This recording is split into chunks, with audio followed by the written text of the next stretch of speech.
Hello and welcome to another edition of For the Record. I'm Sean Murphy. My guest today is Daniel Harrington.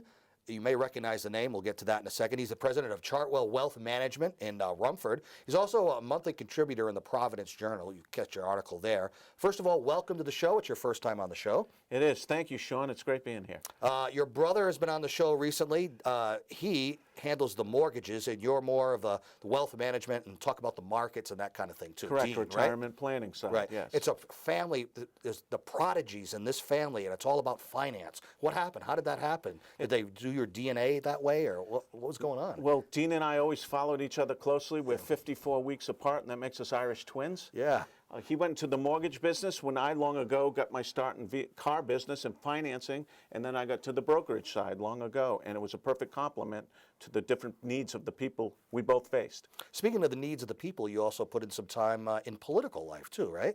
Yes, I call myself, Sean, a recovering politician. So I served on the East Providence City Council in the early 2000s as well as East Providence Zoning Board. So that gave me exposure to the municipal side of the investment world. And pension side, I sat on the Pension Review Board for the East Providence Fire and Police Fund. Well, as we're taping this, since we're in the midst of, campaign season, and you are a politician, maybe even still in your blood if you're not anymore, how your assessment of how these, the caucus, the primaries, how they're going so far, in your opinion, just as one person's opinion? It's fun. Things are changing. And things change fast. Like the investment world, the information age has made everything fast. And I used to use a cliche in the investment world that's now true of the political world. Bad news travels with amazing alacrity now. Yeah. So things change. Stories blow up almost too much in the investment world and the political world. So stay tuned. It's going to be a rocky ride on Wall Street as we go forward because of the political world, and also what's happening in the political world is going to be a rocky ride as well. Yeah, whoever becomes president, then that has a domino effect to maybe what happens in the Senate or Congress, and things could change financially, right? Whether it's the repealing of something or the addition of something, it could change depending on who's president. As we speak, Congress, ahead of the election, is considering the DOL rule. Department of Labor is now sticking its collective nose into the investment business, how financial advisors give advice to people not only when they're at their employer, but also what happens afterwards. And they're trying to control or regulate that process. So that has we on the investment side wondering what's going on. So yes, that relationship going forward, no matter who wins the White House, Sean, we'll see the coupling of business, investment, and financial services. Your background, what got you to not continue to pursue a career in politics and go into what you're doing now? Was it just something that it ran its course for you, or more opportunities opened up elsewhere, or what happened? Great question. I pursued the two simultaneously. Oh. I'm a bit of a dinosaur in the financial world. When I started at a place called Payne Weber in downtown Providence. You needed a guy like me to tell you what, for instance, Ford was selling for. You needed me to put the actual ticket in to buy the stock, and you needed me to watch that stock. Right now, you can do all of that on your home computer. So when I got in there, it was an exciting career. It was called a stockbroker, if you're familiar or remember that term. And I got in that as well as running for office in East Providence because I wanted to affect my community in terms of bringing the fiscal discipline I thought at the time needed. What I learned, however, is that as a politician, no matter your political stripes, you make a lot of friends, but you make a lot of enemies just based on your political beliefs alone. So I decided two things got me out of politics temporarily, is starting a family and to develop my career. I understand why retired people do it. I think we can, he said for the time being, so maybe by the end of the show there'll be an announcement. Who knows? Make an announcement. Will you run for president? Yes or no, right now? No, I'm currently not to my knowledge on the ballot anyway. Right, well, write-in ballot or something like that. So, you brought it up. Things happen so fast nowadays. You can do everything you want to do online, including buy stock, sell stock. One of the questions I was going to ask you eventually, we might as well jump in it right now, a stockbroker versus, it's just a fact of life. The internet is here to stay, right? So people are doing everything online, including investing online. Correct. But there are pitfalls to it. You got to know what you're doing a little bit, or can you be a day trader and be somewhat successful? Got a good analogy for that. You may be old enough, Sean, to remember when the Home Depots first came out. We saw the mom and pop hardware store at the end of the street turn into this big mega store. Yeah. And the cliche was this: Everybody is going to now build their own houses, put on their own additions, and do everything themselves. Therefore, hence, the contractor was dead.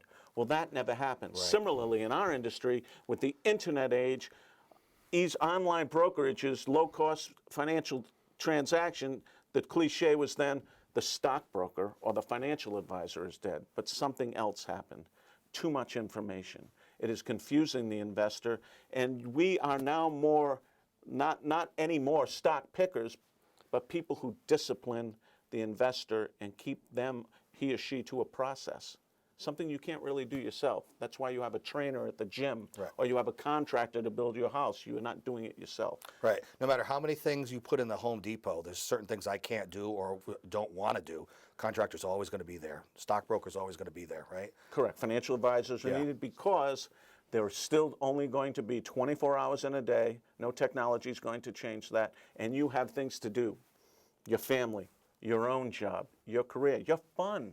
And you don't want to be researching, doing the things necessary to become a full-time financial advisor, even for your own account.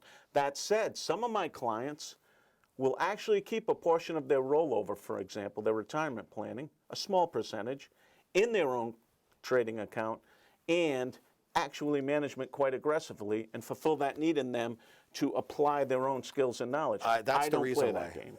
But I understand they kind of want to play around a little bit. They want to see if they can do it. They want to see if they can be somewhat successful with it. But as you said, it's only with a small amounts, right? Sure. I always tell the story, Sean, about a client coming in with a sizable rollover saying, all this is yours in 6 months. Right now, I want you to place it in your account, and I want you to pick 2 stocks for me. And then in 6 months, we'll implement your plan. And I laughed, and I said, I can't do that. The liability of picking 2 stocks puts me and you at a great disadvantage. Yeah. And yet the hope was there with that somehow I would have a magic stock pick or suggestion up my sleeve that's going to bring him instant wealth. And all of that stereotype still exists. But the information age is we filter information. We don't pick and choose which information is going to make you a millionaire overnight. On Wall Street, from the movie Wall Street, do those big giant rooms still exist where a bunch of stockbrokers are sitting in there and the tickers are going by and everybody's on the phone and they're cold calling people and people are calling them? Does that still exist? You know, it does, but not to the extent it used to. That's called the boiler room. Right. Much because of not so much my industry, but the fundraising from everybody from the FOP to the local charity, the do not call list pretty much put a lot of that to the end. That's a good point, yeah. But it always amazed me, even as a young buck back in the day, that you could actually dial up your house, Sean, and see if you have $10,000 or $100,000 that was sitting idly and you would like to invest it. And you could get that person to actually write that check. So it's a big part of America and how America was built, but it's not what's happening in the investment world today. And I think that's a good thing. Recently, I watched The Wolf of Wall Street, and that's exactly what he did, try to finagle his way to 10,000. Why don't you make it 15? And that's really going to work out well for you. Just that one little extra bit of push to get somebody to invest, Those were the days, but the wolves have been replaced by the doves. Right. It is now a consumer-friendly process. The government had something to do with that, too, right? Yes, they watched us, and we're still the most regulated. I kid my brother Dean on the mortgage side that we're more regulated than he is. Right. Every letter I write is screened. Every recommendation I make is screened. I had to ask him about the whole Lehman Brothers and all that stuff, and just get his opinion of it. Do you have an opinion on all that whole mess that happened? Because it affects you in some way, right? It did, because what my industry did is take a look at all the paper my brother's industry was doing, put it all together and selling it to investors. And that's really when you say Wall Street is a place, literally, as you know, on New York City, Sean, where a lot of investment banking happens, where a lot of the more speculative, the old-fashioned take this investment to a group of investors hoping with a lot of risk that it'll turn around. That's not so much what the investment community is. The biggest investment firms in the world, Fidelity, Janus, et cetera, are not into speculative underwriting huge investment deals. So that stereotype, the wolf on Wall Street, is kind of long gone. But it did appear. It was a great movie, by the way. Yeah, I have to see it. I haven't. But packaging of those mortgages was very speculative. And it's something that the average investor didn't necessarily buy into, but was affected because the size of the crash was that real, and it trickled downhill. Speaking of like just the individual, does it still hold true? The older you get, maybe the less risky you should be involved in investing. Maybe take the more conservative route. Maybe something with less of a yield, but is safer. Younger, go crazy. Older, be a little bit more conservative in the investing aspect. Sean, you're asking all the right questions. Because I'm getting older, so I need to know these things. Well, I've got some good news for you. And the answer is an emphatic no. Oh. 50 years ago, if you retired, you went to all bonds. As you know, those are instruments, debt instruments, that have little market risk and pay you a small coupon. Right. Very small today because interest alone. Stocks, as you know, are equity investments that go up and down, but over time do this. And scary, you know? Here's the deal. Today, you, Sean, are going to live probably a lot longer than you thought. Definitely probably more than your parents did. I better go to the gym then. Go to the gym. According to the people at MetLife, the first person to live to be 150 years old is on the planet today. No kidding, huh? Yeah. So here's our dilemma. Medical advances, things like that? Medical advances, health, going to the gym. It's happening now. It used to be where a person turned 100, it'd make the local paper. Now it's very common. So that means you have to stay in equities or stocks longer. Why? Because the returns on those are going to be needed. U.S. equities over time is still the best place to put your money because you average from 8 to 10%. Oh, okay. So there are clever insurance companies, big name insurance companies enabling you to do this, which is a paradigm. How do I invest in the market when I'm older, yet not lose that money? And they've crafted products that will protect that. Hedge, if you will. But there's no guarantee, though, when you're talking about stocks, right? There's some guarantee. They'll guarantee that you can take a certain portion of income, say 6%, even if the stock account goes to zero. But there are no guarantees. Ultimately, the best guarantee, Sean, in a volatile market is longevity.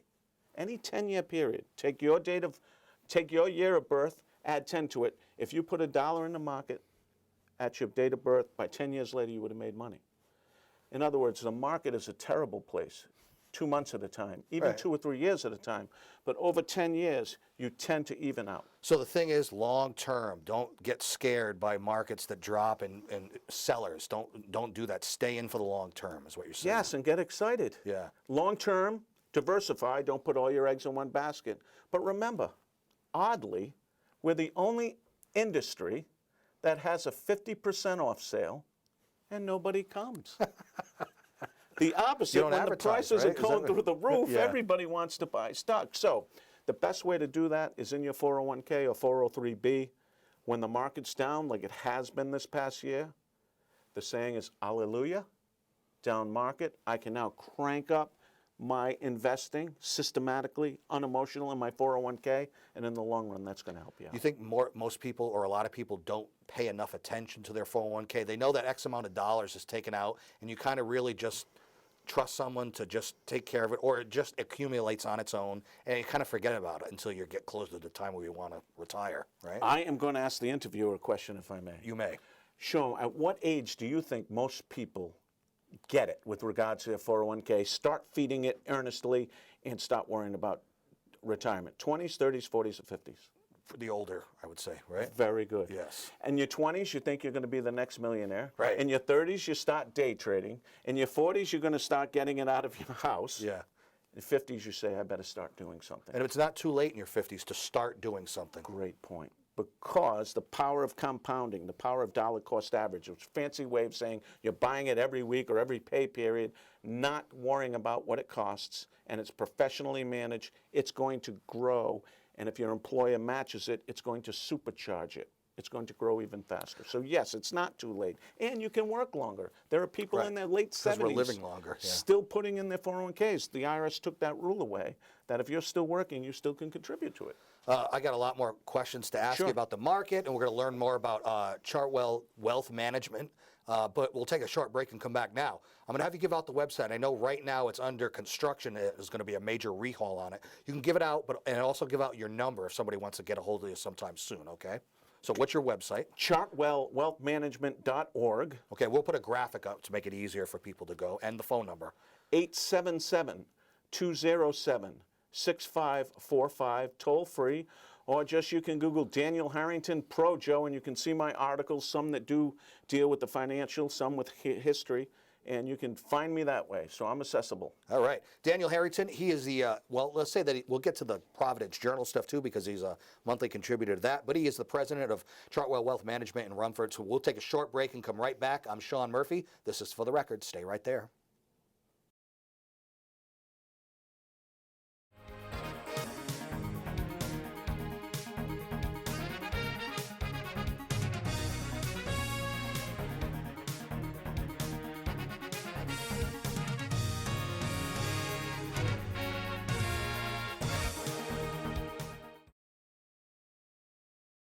Welcome back to For the Record. I'm Sean Murphy. Daniel Harrington is my guest today of the Harrington family because everybody in the family is into the financial stuff.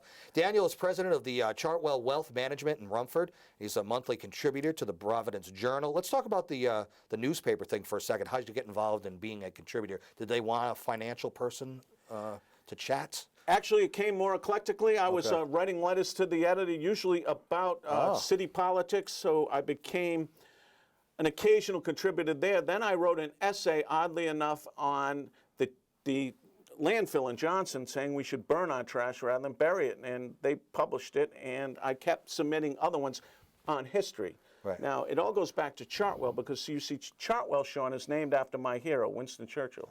His home in England was Chartwell in Kent. So I started submitting pieces on Winston Churchill. If you come into my office in Rumford, you see Winston on the wall. Wow. And he's been looking over my shoulder for many years. So history, as a child, I got into it, and I started writing essays about history, motivation, and business, and the Journal saw fit to give me a column once a month, and I'm very grateful for that. Tell me about your business, Chartwell Wealth Management. It's in Rumford. You serve Rhode Island and Connecticut, really a lot of southern New England, right? Southern New England, Massachusetts, Rhode Island, and Connecticut. And I'm pleased to do that because it's an eclectic mix of people, demographic. I'm an independent financial advisor, which is key, I think, to understanding the fact that being independent means Chartwell, or the broker-dealer that oversees me, my supervisory broker, which is called Investors Capital, has no proprietary product, which is a fancy name for name brand products that I'd be pressured to sell in one of my older jobs at the wirehouses. So being independent is important, and it gives me access to over 10,000 mutual funds, all sorts of insurance-related investments, and products that I can tailor to meet the many needs of people in Connecticut, Rhode Island, and Mass, because they're all different. Many needs, many people, many different income levels that you can serve, or does it make sense to be at a certain level before it makes sense to actually do something with their wealth? I put that in quotes because some people might not think it's wealth. No, it's a good question. 80% of my business is retirement planning. Okay. When you leave that job, and sometimes that happens when you're younger, you need to put those assets somewhere to make sure they don't outlive you. And it's not, you say retirement age, but it's never too early or never too young to start, right? Someone's really smart if they start really young planning for their future. Correct. Even if it's $100 a month or $50 a month in a mutual fund. Now, it's probably more economical to go to an online brokerage to do that rather than to bring your $50 check to Dan Harrington, because I'm just not efficiently set up for that. Right. We usually do with larger rollovers, larger sums of money, and long-term wealth planning. Right. I want to get back to the market because I want you to give me sort of a general impression of how the market is right now. And one of the questions someone from my staff asked was everything that's going on with oil, how that's affecting the market positively and negatively. It's incredible. No one in my industry forecasted this. In fact, the cliche was China would buy any barrel of oil for any price going forward because their growth rate was so phenomenal. Right. At one time, they were building 8 metro centers as big as Boston. That's all stopped. Right. Yet all this oil's piling up. So it's a wonderful time for an investment advisor and a bad time because you see your client's portfolio. Make no mistake, the reason the market's down is because of the deflation in the price of oil. ExxonMobil, British Petroleum, all these and related industries coming down. The good news is when you go home tonight to fill up, you look up at the sign and see it's $1.50. Yeah. It's incredible. Right. So the downside of the market is the upside for your SUV. But make no mistake, nobody foreshadowed this. It's good in the long run because it should add to a building boom. Raw materials are cheaper, and entrepreneurial activity should pick up with everything, especially oil, being cheaper. You know, someone mentioned that Iran really they got their deal done as oil prices were what they are now, $30-something a barrel. When they planned it out, when they wanted to sell it, it was $100 a barrel. Once the sanctions were finally lifted, they're in a market that's completely glutted with everybody just cranking out oil to sell as much as they can, right? Yeah, well, great point on the political scene too, because that's definitely a factor, and it's affecting everybody in the world. So where you can look ahead, look into your crystal ball, look at the light at the end of the tunnel, as I say. Markets always fluctuate, right? Correct. So obviously, what is happening now will not stay where it is now. That's almost guaranteed. Yes. Whether the good stuff and the bad stuff. Right, and we're in a very unsure period because we're sideways to down, and that's never a fun place to be, so you've got to go back to basics. Diversification in your portfolio, not all the eggs in one basket. If you're more speculative, want to know which sectors I like, if you do this yourself, I do like municipal bonds because they are going up in value because of the Yellen's recent rate increases, yet the bonds themselves, the NAV, is more stable because it's backed by the power of the taxation authority of all our friendly municipalities. So they seem to be a nice place right now for free money. For the layperson who doesn't understand the market and what municipal bonds are, explain it to them. It's the debt your cities and town issues. And they're a little more stable because unlike treasuries or corporate bonds, they're going like this with the market, up and down, up and down. Municipals tend to be more boring. The best way to describe it, municipal bonds are what you used to buy for your grandmother. Yeah. Right. Similarly, utilities, things that have rock-solid durability in markets, and ultimately good old-fashioned protective stocks. Ford Motor Company, General Motors, Budweiser, Philip Morris. It's a good time to be in politically incorrect stocks because of volatile markets. Are you the person that does all the research on the stocks before you make any kind of recommendations with any of your clients? Are you literally in front of a computer? Great question, Sean. I would say it's better described this way. There are a lot of great stock pickers. There are a lot of great wealth managers. My job with my client is to determine their needs and then find the manager for them and then manage the manager. I don't manage investment portfolios so much as I manage expectations based on due diligence. And everybody's got a slightly higher expectation than what, and you might have to bring them down to earth a little bit. It's funny. That's one thing the market's done. It always diminishes expectations. Yeah. I remember that story I shared earlier about a guy wanting the money to double within a half year. Those were the days in the 2000s, 2010s, and even before that in the 90s. Now people just don't want to lose money. Right. They want a reasonable growth rate, but everybody's different. The young people are more aggressive. They expect more higher returns. When someone comes in, maybe for the first time, needing help or just have questions, what's like some of the first questions they would ask? Because they're at a stage where they won't understand everything that's going on. How do you steer them in the right direction initially? Great question. In retirement planning, it's tell them the rules of the roadmap, that this money can be accessed at 59.5. This is the one they always forget. At 70.5, you must start taking those assets out. It is for you to live on. So you start with getting the time horizon down. And then, based on what they have, giving them a forecast, even right there the first day, what they hope can expect as far as a growth rate, which is a function of time, and what will that mean every month? What I do is plan people's monthly distributions at some date down the road, and that's based on their age. So it's pretty simple. The next thing I do is listen to what their needs are, what their wants are, where they have their assets, et cetera, et cetera. And that's the real work. You ever get somebody who's like a big lottery winner who walks in and says, what do I do with my money? Actually, I have. Someone hit the Powerball and said, I want this guy, Daniel Harrington, to take care of everything for me. You know, I had a similar occurrence, but it's very rare. It's most of the person, I got fired. Or I'm going to retire. Right. They don't come in here. They don't usually walk into the office thrilled with their situation. It's more, I'm going into uncharted territory. Dan, can you help me? Oh man, I have so many more questions that I have to ask, or I just don't have time. We could do a whole other show, on, but we have to end it here. So I want to give the opportunity one more time. I know your website right now, as we tape this, is going through a major rehaul and overhaul. But give the website out no matter what, so they'll be able to go to it eventually. Yes, it'll be chartwellwealthmanagement.org. Better yet, 877-207-6545, Chartwell Wealth Management in Rumford. Are there any other members of the family that are involved in finance that we would want to have on the show? Because we've had 2 brothers on so far. No, my younger brother works for the National Grid Electric Company, so if you've got specific questions as far as your power outage, you might want to get especially with this winter, right? Daniel Harrington, he is the president of Chartwell Wealth Management in Rumford and also a monthly contributor to the Providence Journal, which needs to get his picture in there too. I'm calling you out, Providence Thanks, Journal. Sean. You're welcome. Thanks for being on the show. We learned a lot today. Thank you, Sean, for having me. You can see this show and many others on our YouTube site. Until next time, I am Sean Murphy. This is For the Record. Take care.